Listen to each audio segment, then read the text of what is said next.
HR, FG Magno, so from talent acquisition department. Yung reaction ko about dito sa movie na to, ayan, sobrang, honestly, nung nakita ko siya sa GC na plinag nila na meron ganitong movie, hindi na ako nagdalawang isip na panoorin siya kasi mga ganitong type of genre talaga yung pinapanood ko and nasatisfied naman ako.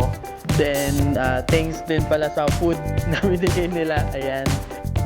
Hi ka-Paramount!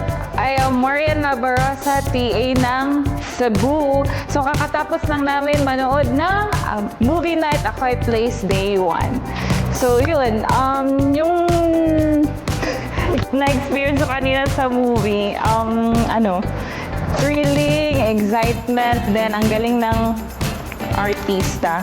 Masyada kaayo, nindot kaayo. Thank you, LND, for giving me a chance na first time ako makapanood the best.